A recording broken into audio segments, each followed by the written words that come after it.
Nā te pētihana I haina rema te kautau, ko pahuri ake nei.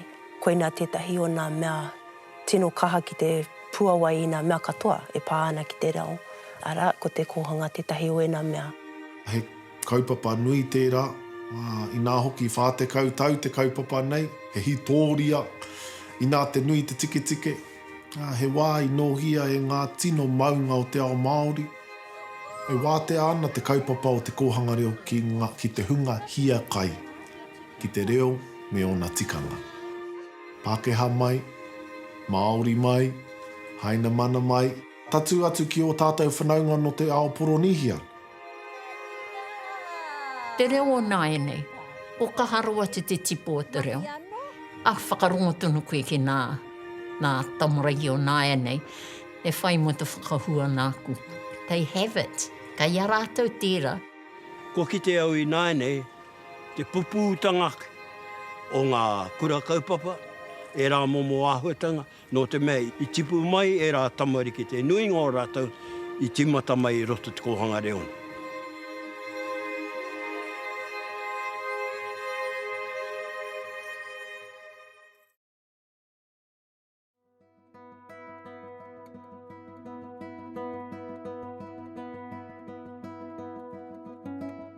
Kāti me hoki ake tātou ki ngā kōrero āpirana ngata. Tā āpirana kōrero puritia te rākau a te Pākehā hei oranga mō tō tinana. Tikara wātu e rā kōrero āpirana I te wā I āpirana. Engari ka kite o tātou Pākeke, ko te hua hoki o aua whakaaro, kua tawhiti o tātou whānau I o rātou marae, I tō rātou reo me a rātou tikanga. Kua Pākehā te iwi Māori. Ka wānanga rātou I aua māharahara nui, I aua anipā nui. Ka whakatau o te mokopuna te wāhi, whakatō ai te kākano o te ora. Waiho ngā mātua, waiho ngā kaumātua. Kua Pakeke, kua kōhatu ngā taringa. Tahuri ki ngā mokopuna. Kei reira hoki te kōingo o te whānau. Ko te mea tino tautoko I te kohanga reo ko ngā kura kaupapa. Mohi o mātou, ngā tamariki e haere ana mai te kohanga reo ki ngā kura kaupapa. He pai te reo, he pai te āhua, mohi o rātou, ko wai rātou. I tipu au I konei, I Wainiomata, ki aku nei mōhiotanga, he roa hoki ngā kōrero e pā ana ki te hiahia, ki te ao wangawanga o te reo Māori I te ngaro haere. I haere mai ngā kaumātua, ngā kuia, ki Waifetu marae, ki te hui, ki te kōrero I runga I tēnei take o he hana mea me mahi mātou. Kia kore ai tātou ngai Māori e ngaro I te reo. Taua wā, ko tōku kraua e noho nā hei tumuaki o te Department of Māori Affairs. I rongo ai ia ki ngā kōrero a ngā kuia, ngā kaumātua, kei te mate haere nā te reo. E rua ngā rā I reira pia, ngā rangatira, ngā kaumātua, o te motu. Tika tā. Ko tā tino kōrero, kore mātou whakai ke kōrero mō ngā raruraru o te ao Māori. Engari me hoki, me huri ki te kōrero mō ngā ātāhu o te ao Māori. Ko te nui atu ngā kōrero o te take nei, ko mātou kei Waifetu, he mea a mātou rōpu. Ko te reo Māori, ne, te mea pai o ngā tamariki. Ne.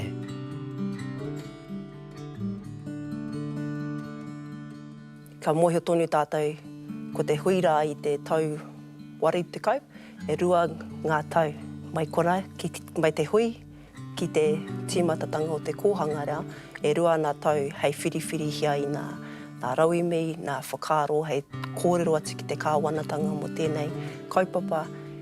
Ki nā kōrero kua hoati ki a hau, mai taku karau, mai taku kuia.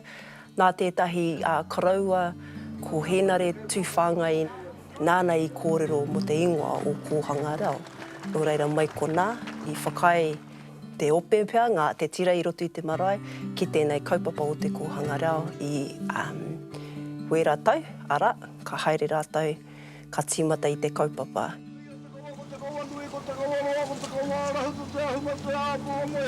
Henare tūwhāngai, te toki o te kingi, i ona wā, tatu atu ki a te ariki nui, ka toro atu tōna ringa ki tētahi wahine i te hui nui, te tau waru te kau, ki Waifetu. Me tana kia whānau rawa mai tēnei tamaiti ki te ao, whāngai hia ki tōna reo, anō he waiu no te ūkai pō. Ko te reo, he waiu ki tēnei tamaiti, marigi noa mai. I tōna waha, ka puta i aia.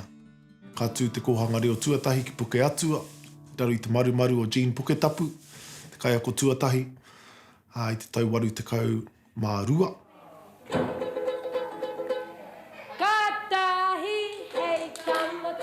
Everyone loves a song, and these children are no exception. The fact that it's in Māori is no problem either. For the last 2 months, they've helped launch a new language program instigated by the Department of Māori Affairs called Te Kōhanga Reo. Kei roto tātou i tēnei wā, i te wharera, te whare ko tēnei te wāhi o tērā kōhanga reo ko Puke Atua. I tēnā wā, ko tēnei te kokiri Puke Atua, i mua o tērā ko tētahi Levi's Factory. Engari i hoko te whānau, ka tīmata i te kokiri, ka tīmata i te kōhanga reo. Ko tō mātou nei kōhanga reo tuatahi ki te taha he joinery, ki etahi atu taha o te kōhanga, he mechanic, he panel beaters, arā, ka noho nei tā mātou nei kōhanga reo ki roto i tētahi industrial area. E hara te rahi wāhi pai mō ngā tamariki, mō ngā mokopuna. Engari, ko tērā ko wera ngā whare e ho atu nā mai te krauna ki a mātou. Te kōhanga reo, well, simply, of course, that means te kōhanga, the nest, reo, language. In the old days, Maori people had what they called a whare koanga, where a woman who were pregnant would be taken or go and wait for the birth of their child. Now, what we're saying here is that we bring together our women, our Maori-speaking women, who have raised their children, mature women who understand the world, and bring young Maori children into the world with greater strengths than we believe they have now.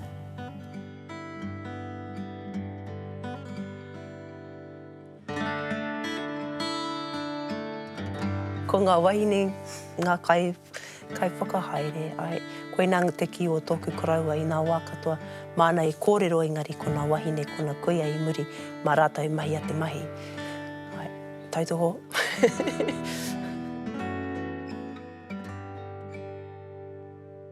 Ngā kuia o ta motu, karangātu mātou, ki hui ai rātou i te hāpai. I te haerere, te kupu e ata.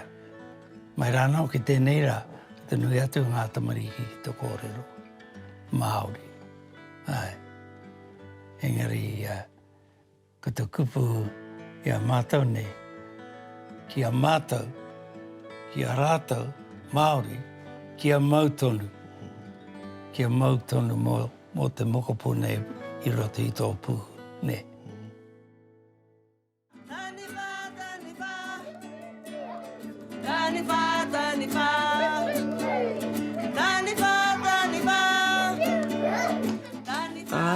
Toko mahana wahine e hoi ana i tēnei waka, engari kawa mo te wahine ana. Ke nau mai ngā tāne, hara mai, me he waka e kenoa tēnei. I haere ai ki tēnei kōhanga. I tīmata hau i te rātuatahi. Nui te waiata. I ēnā wā maumahara hau nui nā kuia me nā koraua. Nā kuia i konei hei ako, hei tiaki, hei manaaki a tātou. He pai hoki ki te awhi i a rātou, te wā ka kuhu mai ki roto i te kuaha, ka oma atu ki ngā kaiako ki te awhi i a rātou. Ko te reo Māori anake i roto i tēnei whare. I te tau 83 ahau e haere ki tērā kōhanga reo. He hoki ngā mahara pairawa atu tērā. I ahau e noho ana i kora ko tāku e mahara ana ko te manaaki o ngā kuia. Wetahi o ngā waiata, nā kapu te, mo te Milo, e rā momo kapu mai nā marae, nā kapu tawhito. Ka noho puku tawa maharatanga moku. I te mea ko te tai wāhi manaaki moku.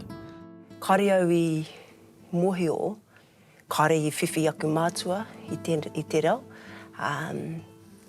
Engari, i mohio au i te wāka ki te au he kuia, he kaumātua, mohio tonu rātou i te reo, i te wāka ki te au he pāpara, me kōrero i te reo Pākehā. No te mea, ki au nei, koina te reo i mohio rātou, koina te reo i mohio nā kuia me nā kaumātua me nā koro. Kare au i mohio heha ai.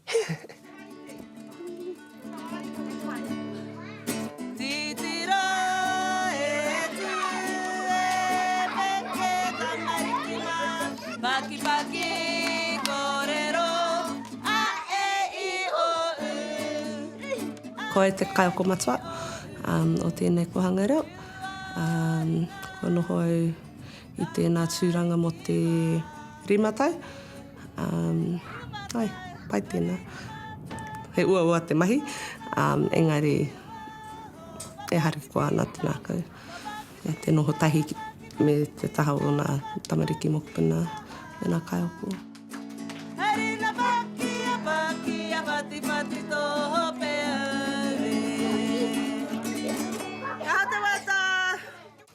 Ka ako rātou i ngā waiata, nā momo reo, ka whakaako nā tikanga o te ao Māori, nā momo o te ao.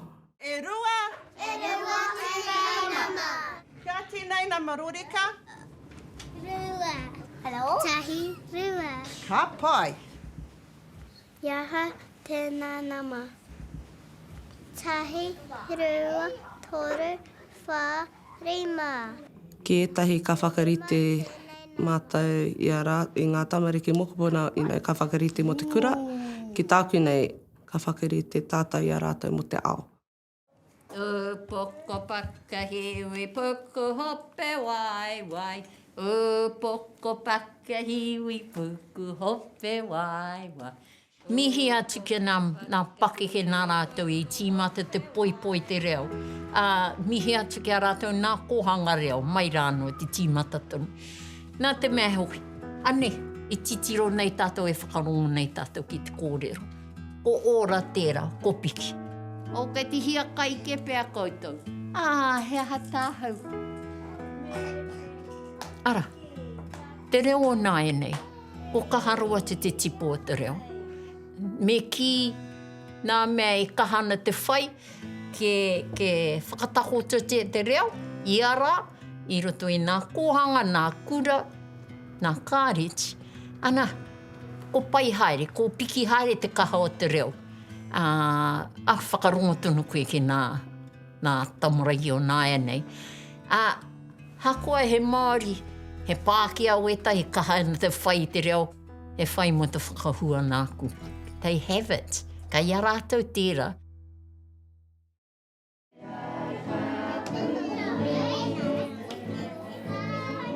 Iau i te kōhanga reo, he wāhi tākaro i te reo. Waimari e mātou i ngā kuia o taua wā, i taunga ki te whakatipu tamariki Māori. Nō reira, he nui te pāi o mātou kiri, he nui te awhi, he nui te kai I te kai ka whāngai ki a mātou. He rite ki te manu. I puta te whakatau ki a Hariau ki te kōhanga reo I te tainga mai o tētahi kuia ki taku kāinga. Hapū taku māma, ka tai mai tēnei kuia pātōtō ki tō mātou kuaha, he pērā te mahi o ngā kuia I taua wā. Pātōtō ki te kuaha ka kite I taku māma e hapu ana ka toro tana ringa ki tana puku, ka mea māku taua tamaiti. Ka whakahē taku māma. E toru wā hoki mai taua kuia ki taku kāinga, te wā tuatoru ka whakae taku māma. Engari me haere tahi ia ki te kōhanga reo. Nō reira, ko māua taku māma, ka haere ki te kōhanga reo, ka rongo taku māma I tētahi ora nui. I nā hoki he puare nui I roto I aia. He kōhao nui. Ahakoa pehea tana ngana ki te whakaki taua kōhao, e kore e ki. Engari nā te kuhu ki te kōhanga reo, noho tahi ki tētahi reanga pakeke atu I aia, he wahine Māori, he wahine toa, wahine māia. Ka ki te taku māma I te tauira tika mōna.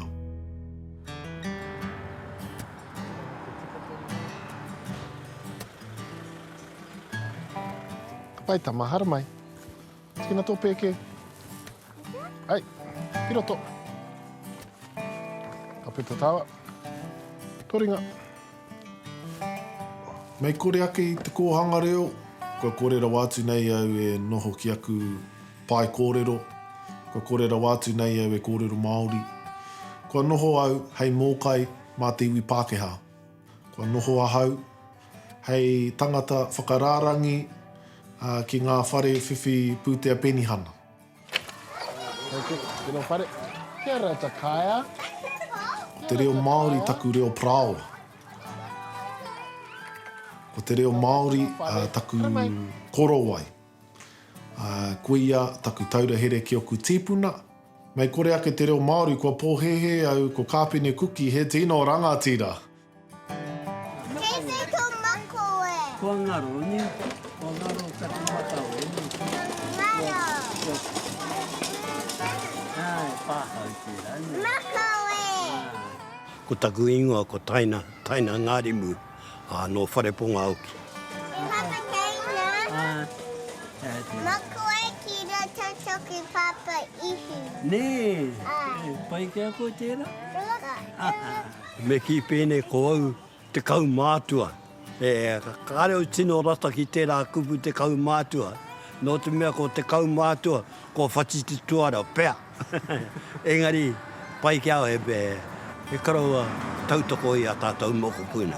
Koera te mea nui ki au. Kei te pai ki au, te rāmahi, kei te aho pakari tunu, te tinana ai, me kaha ki te āwhina tu I a tātou mokopuna. Ngā piki, ngā heke, ngā kokoa, ngā riri, ngā ue, ngā haka katoa tu. Koera katoa tu hei āwhina tu I a rātau. Roto tēnei au huri nei.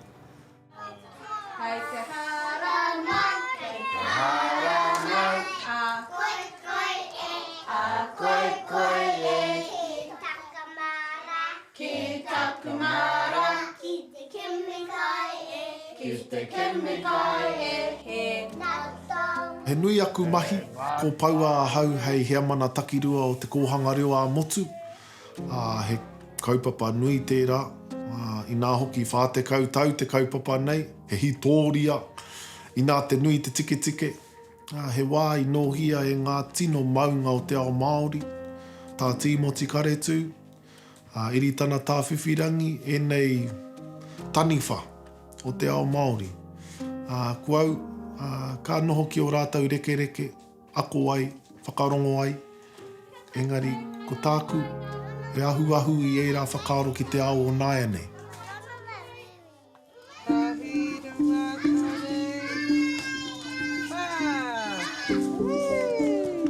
Kia au nei hara te pūtea te mea nui. Kia au nei ko te reo ke te mea nui. I tipu mai au roto tērā, nā ku tipuna au whāngai mai. I mohi o ke au ki te kōrero Māori, I mua I taku mohi o tanga ki te kōrero Pākehā. Nā reira, Kore te mea nui kei roto te tōku nei whatu manawa, ko te ako atu tōku ake reo ki a tātou tamariki. Mā etahi pe whāngai atu o rātou ake reo, engari, ko te mea nui ke tipu mai a tātou mokopuna i roto i te reo.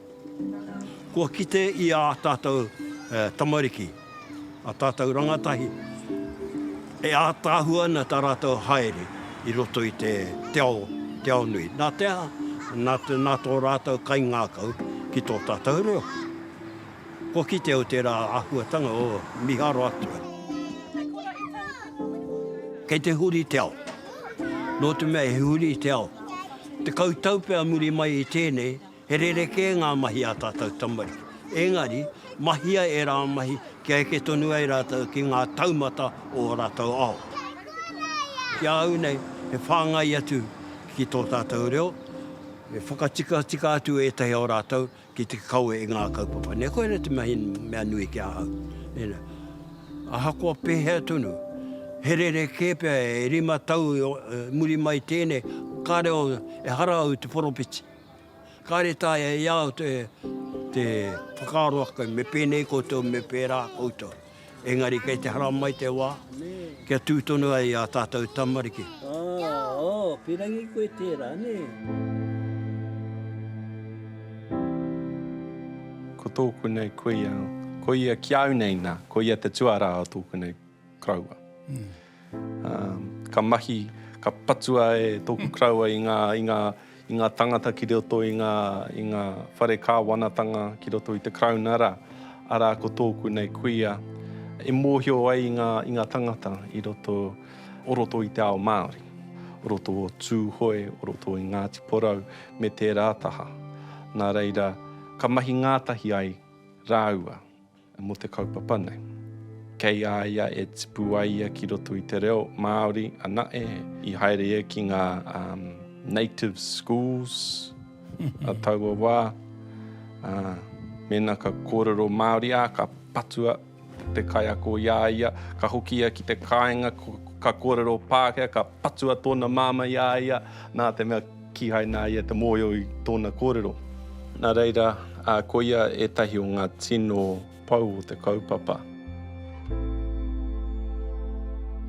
Tā te kitenga o ngā rangatira o taua wā, kei konei mātou. Nui hoki ngā te aroha ki a rātou, mo te whakaro, mo te whawhai, mo te ngaru i te reo ki a rātou. Ki o rātou whānau hoki. Ko rātou i tū, ki atu ki te kāwanatanga, koe nei te ara me whai tātou, me whai koutou, koe nei te ara me tautoko koutou kāwanatanga. Ia mātou e whai ana i tēnei reo. Kia mātou nei i konei o i Wainui o Mata. I heke mai he nui he nui ngā tangata Māori mai etahi atu iwi, mai Ngāpuhi, mai Ngāti Porou, mai Tūhoe. I haere mai rātou ki tēnei rohe mo te mahi. Nō reira he nui te aroha ki ngā iwi katoa, ki wēnā iwi. I haere mai ki konei, ki te ako kia hau, me wētahi atu tamariki i te rā Māori. Ai, kei hea tō marae, ma? Kei hea tō marae. Kei rātahi, Kare i te hea meki, babysitting service. Ko tō tātou whainga me whakaako i tō tātou mokopuna rangatira ki te kōrero i te reo Māori, ki te noho i roto i tēnei o tātou aohurihuri i runga i te whakaaro Māori, i ngā tikanga Māori, me whakamaori te ao. Ke haere tunu te reo, ke haere tunu te whai, te reo mona tamariki. Kare no ke whānau mai ke kahai rātou, ke kahai te poipoi te reo. Ke noho pērā tonu, ke tipoe. Tāku ni wawata, ke kite e kōrero tiana te reo, i roto i nā kurakato, nā kāriti, ke noho pērā i tērā.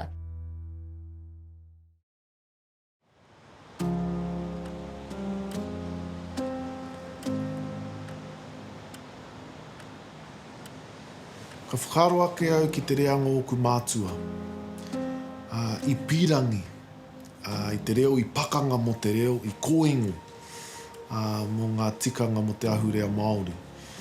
Ka kite au i te Māori noa o te tū waku tamariki me ngā āheinga, kei a rātau he mea tuku iho, he mea puta noa mai. Ka kua te ngākau, engari he nui ngā pakanga, he pakanga tonu mā tātou, e tiaki, e manaaki, pai ai, te Māori. Kei te kaha te taha ki te reo, engari te Māori o taua reo. Ka tawhiti e tahi wā. Nō reira, ko tāku, ko taku whānau, he aro nui, ki te whakakaha i te Māori o te reo i roto i a mātou anō, hei whakaawe i etahi atu whānau, ke piri mai. Ki tēnei mūtunga mai o te atāhua. Kāti, te kautau o te kaupapa, iwa te kaumātoru, kua tuhene atu i te warurau kohanga reo. Te kaumāwhā mano mokopuna, hāwhe o ngā tamariki Māori, katoa o te motu nei i roto i ngā kohanga reo i taua wā. No roto i ngā tau, no roto i ngā tāmitanga, no roto hoki i ngā ture, whakatoromi i te kaupapa, kua heke ki te whārau toru te kau kohanga reo. Ko oku wawata mo te kohanga reo, ke hoki ake ki taua taumata, warurau kohanga reo, te kaumāwhā, mano mokopuna. Hei tīmatanga.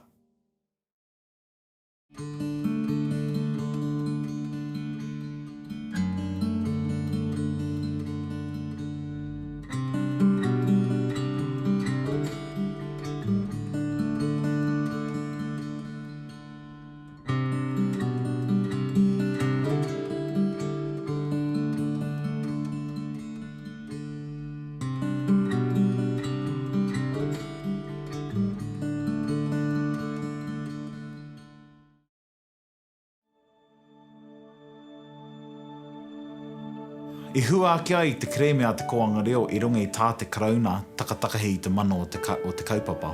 Kua roa te kāwanatanga e tāmi ana.